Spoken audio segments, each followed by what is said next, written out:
मराठवाड्यापुरताच जी पुराची स्थिती आहे आणि पावसानं हाहाकार केलाय तो मराठवाड्यापुरता नाहीये. हीच परिस्थिती देशाच्या अनेक भागांमध्ये खास करून उत्तरेकडे ज्या पद्धतीचा पाऊस राजस्थानमध्ये झाला, ज्या पद्धतीची भूस्खलनं आणि तुफान पाऊस उत्तराखंड आणि हिमाचलमध्ये होतोय, जागतिक हवामान बदलाचे परिणाम आपल्याला भोगायला लागतील असं म्हणून जे अनेक पर्यावरणातली लोक घसा अगदी कोरडा होईपर्यंत ओरडून सांगत होते, त्याच्याकडे जे दुर्लक्ष झालं त्याचे परिणाम हे या पद्धतीनं आपल्याला प्रत्यक्ष अनुभवायला आत्ता येत आहेत. पण ह्या म्हणजे उत्तरेकडच्या आणि बाकी देशातल्या स्थितीकडे जाण्याआधी मराठवाड्यामध्ये जिथं पाण्याचं पावसाचं एवढं दुर्भिक्ष आहे तिथं हाहाकार माजवणारा असा पाऊस यावर्षी का झाला, त्याची 1, 2, 3 अशी काय कारणं आपल्याला सांगता येतील? हे ह्या वर्षी पुरतंच राहील का ह्या पुढच्या काही वर्षांमध्ये वेळोवेळी हे संकट मराठवाड्यावर येईल, हा त्याचा पुढचा भाग असेल. पण आधी मुळामध्ये हे झालंच का? असा पाऊस, अशी स्थिती ही मराठवाड्यावर यावर्षी का ओढवली? या वर्षीचं आपल्याला कारण समजून घ्यायचं तर 2 महत्त्वाची कारणं आहेत. एक तर आत्ताचा जो पाऊस पडतोय तो बंगालच्या खाडीमध्ये जे कमी दाबाचा पट्टा निर्माण झाला त्याच्यानंतर जो पाऊस आला तो. पण त्याआधी आपण ढगाच्या निर्मितीचा विचार करायला पाहिजे. साधारणपणे साधा पाऊस जो असतो, नॉर्मल पाऊस, तर तो 1 ते 2 किलोमीटर उंचीपर्यंतच्या ढगांमुळे पडत असतो. त्याच्यापेक्षा जास्त काही 1 ते 2 किलोमीटर पर्यंत ढग असतात. उंची ढग त्यांची 1 ते 2 किलोमीटर पर्यंतची असते. क्वचित प्रसंगी ढगाचा मनोरा डोंगर तयार होऊन 12-14 किलोमीटर पर्यंत क्युमुलोनिंबस क्लाउड तयार होतो. आता त्याची संख्या वाढायला लागलेली आहे. म्हणजे ढगाची उंची 12 किलोमीटर पर्यंत उंची असते ढगाची. हो. आता मी एक इथं फोटो आहे, लातूरवरचा ढग आहे. हा मे महिन्यातला आहे. मे महिन्यामध्ये लातूर ह्याच्यामध्ये 500 मिलीमीटर पाऊस पडलेला आहे. आणि असा ढग आहे याला राक्षसी ढग म्हणता येईल. हा. आणि आता नुकताच मी कलकत्त्याहून येताना बघत होतो, 14 किलोमीटर उंचीपर्यंत विमान जिथपर्यंत आहे तिथपर्यंत ढग दिसत होते. याची संख्या का वाढते लक्षात घ्या. परत तापमान वाढ ही सुटी घटना नाही. 0.1 डिग्रीजनी जरी तापमान वाढलं तर त्या हवेमध्ये आर्द्रता ठेवून घेण्याची क्षमता वाढते. आत्ताच्या उन्हाळ्यामध्ये आपल्याला उकाडा असह्य, मुंबईमध्ये आर्द्रता असते पण आमच्याकडे तशी नव्हती, ती आता यायला लागलेली 40%, 50% आर्द्रता. यामुळे ढगाचं फॉर्मेशनच पूर्णपणे बदललेलं आहे. आणि म्हणून पाऊस पडतो तो अतिशय कमी काळात कमी जागेवर तुफान पाऊस पडतो. तर एकीकडे हे बंगालच्या खाडीतनं वारं आलं. अरबी समुद्राला तर असं म्हणतात की सायक्लोजेनेसिस म्हणजे चक्रीवादळं येण्याची वारंवारता तिकडं वाढत चाललेली आहे. बंगालच्या खाडीतही वाढत चाललेली आहे. आणि चक्रीवादळाची कॅटेगरी सुद्धा म्हणजे 5 कॅटेगरीचं चक्रीवादळ म्हणजे तासाला 250 किलोमीटरपेक्षा वेगाचं वादळ, याची संख्या तिकडं वाढतीये. हे दोन्ही वारे एकत्र आले आणि त्याच वेळेला वेस्टर्न डिस्टर्बन्सेस म्हणतात. म्हणजे उत्तर ध्रुवाकडनं तिकडचं पाणी वितळत असल्यामुळे तिकडचे गरम प्रवाह आले. म्हणून आत्ता जो उत्तर भारतात आपण ऱ्हास बघतोय तो त्याच्यामुळे. म्हणजे अनेक ठिकाणचे वारे एकत्र आल्यानंतर काय होईल, ती दाणादाण आता या ढगांनी आणि या पावसाने उडवलेली आहे. म्हणजे एकीकडनं पश्चिमेकडनं पण येतोय, पूर्वेकडनं पण येतोय. आणि आता याच्या खरं तर मी वैज्ञानिकाला मला विचारायचंय की पूर्वी सह्याद्री ओलांडून ढग येत नसत, आता ते येत आहेत का, ह्याचा अभ्यास करायला पाहिजे. कारण हिमालय ओलांडून सुद्धा ढग येतात असं काही जणांचं निरीक्षण आहे.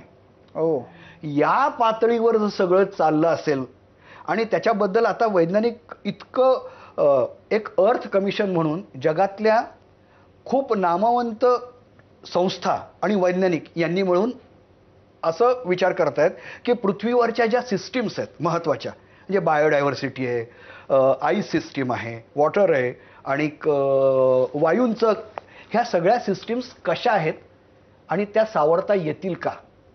तर त्याचा निष्कर्ष असा आहे की कडेलोटाच्या टप्प्याकडे या सगळ्या चाललेल्या आहेत. म्हणजे आपण जैवविविधता नष्ट केली त्यांनी काय होतं, एक झाड नष्ट केलं तर काय होतं.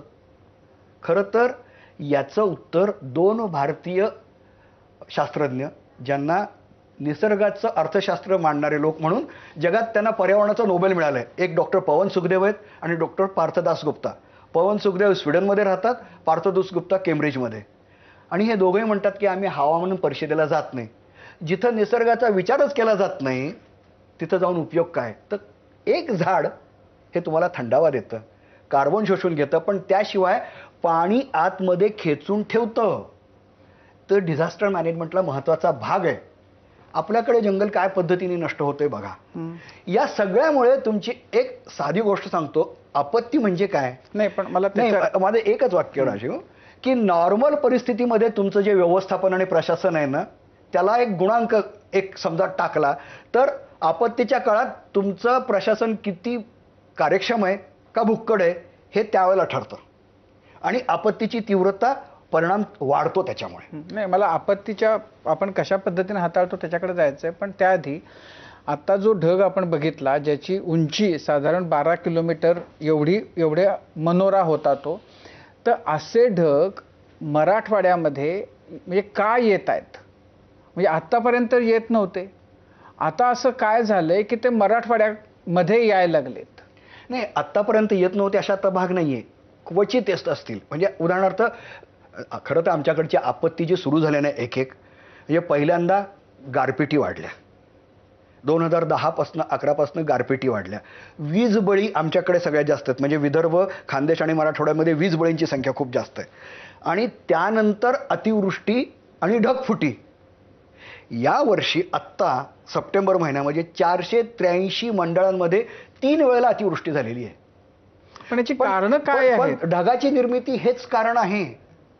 पण ते आत्तापर्यंत का होत नव्हते आणि आत्ता का होते? म्हणजे मराठवाड्यामध्ये यावर्षी असं काय, किंवा गेल्या काही वर्षांमध्ये, आता ही कारणं आहेत की अतिवृष्टी होतीये, गारपीट होतीये, विजा पडतायत, हे गेल्या काही वर्षांमध्ये मराठवाड्यामध्ये मोठ्या प्रमाणामध्ये होण्याचं कारण काय आहे? केवळ मराठवाड्यातच होत नाहीये असं. म्हणजे आता जे सांगितलं आपण राजस्थानमध्ये होतंय, जिथं या पद्धतीचा पाऊस पडत नव्हता.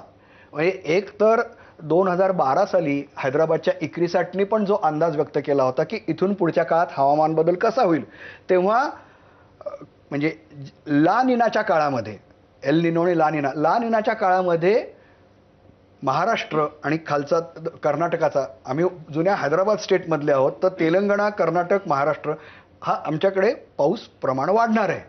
आणि पावसाचं प्रमाण वाढणार आहे एवढंच फक्त त्याच्यामध्ये व्यापक प्रमाणावर सांगितलं गेलं होतं. पण आत्ता ही जी काही ढगाची निर्मिती होतीये त्याचा क्लाउड डायनॅमिक्सचा अभ्यास खरं खूप वेगळ्या पद्धतीने करायला पाहिजे आणि ते जास्त अचूकपणे सांगू शकतील की इथं कुठं कुठं काय काय होतंय.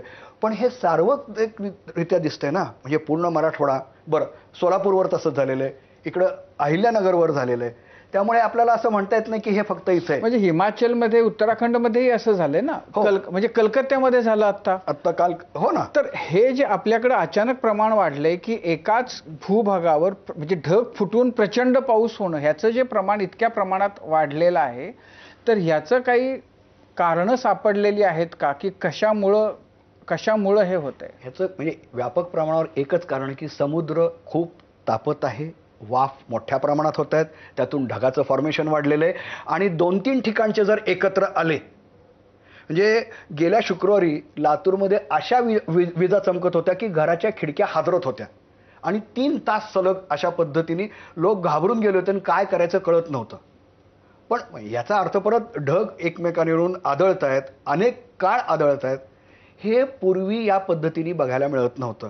आणि याबद्दल खूप ठाम अचूकपणे काही सांगता आलं नाही, तरी या दिशेनं आपण कोणत्या जाणार आहोत याचा अंदाज आपल्याला अनेक वैज्ञानिक करताना दिसत आहेत आणि त्याचा अभ्यासही आता अनेक जण करत आहेत. जसं मी आता सांगितलं की पुण्यामध्ये IIT मध्ये होतोय, बेंगलोरला इंडियन इन्स्टिट्यूट ऑफ सायन्सेसमध्ये होतोय, IITsमध्ये होतोय. यांना आपण नक्कीच विचारू